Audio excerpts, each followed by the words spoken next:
तो गर्मी के तपिश शुरू हो गईल बा, तेज घाम उगे लागल बा। आ ऐसना में अगर रउरा घर से बहरी निकलत तानी तो लू लागे के संभावना रहेला। तो गर्मी से बचे खातिर एकदम पेट के ठंडा रखे खातिर देसी स्वाद वाला एकदम देसी पेय ले आइल बानी। एकदम सातू, चना के सातू पेट के ठंडा रखेला, पेट के गैस के ख़त्म करेला। कई सारा माने एकर फायदा बाटे। पचावेला, पेट एकदम ठंडा रखेला, माने का फायदा गिनाई हमरा नइखे बुझात।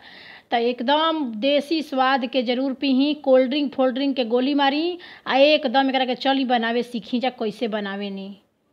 तो स्वागत बा रउरा सभे के नैनी जोर के रसोई में। तो सबसे पहले है जा हम का कर हेजा लेले बानी 1 कप सातू। तो सातू कथी के कहल जाला, भूनल चना होला नु जवन, तो चना के भूंज लियाई घोसारी में, ओकरा बाद एकरा के पीस लियाई तो ये एकदम सत्तू तैयार हो जाला।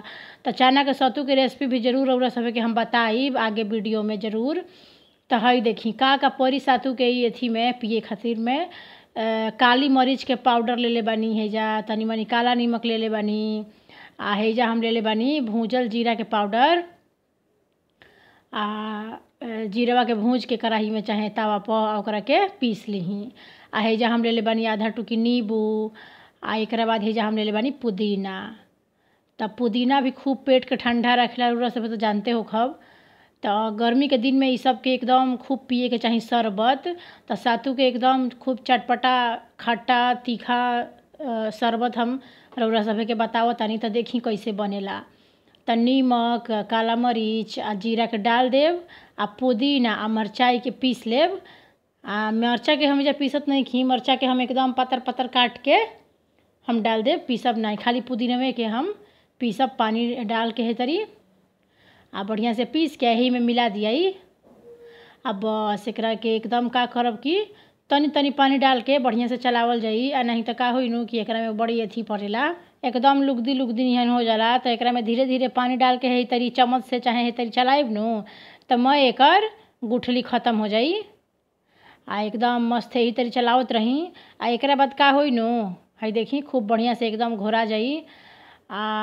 अतना माने 1 कप सातू में नु रउरा सभे आँख मूद के एकदम 1 लीटर पानी डाल दीही।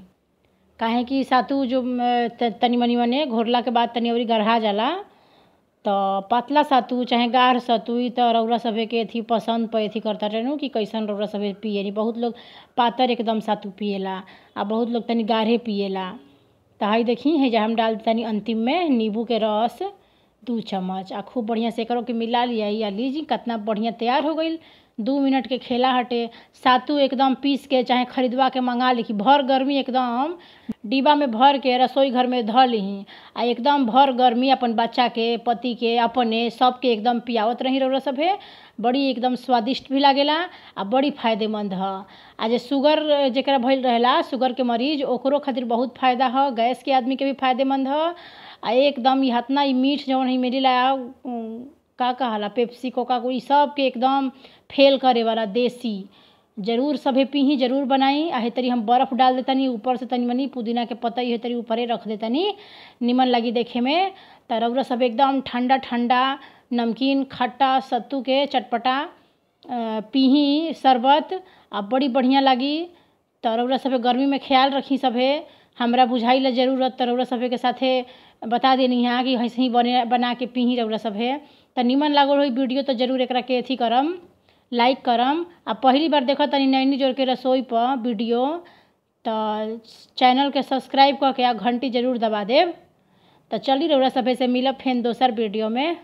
वीडियो देखे खातिर धन्यवाद।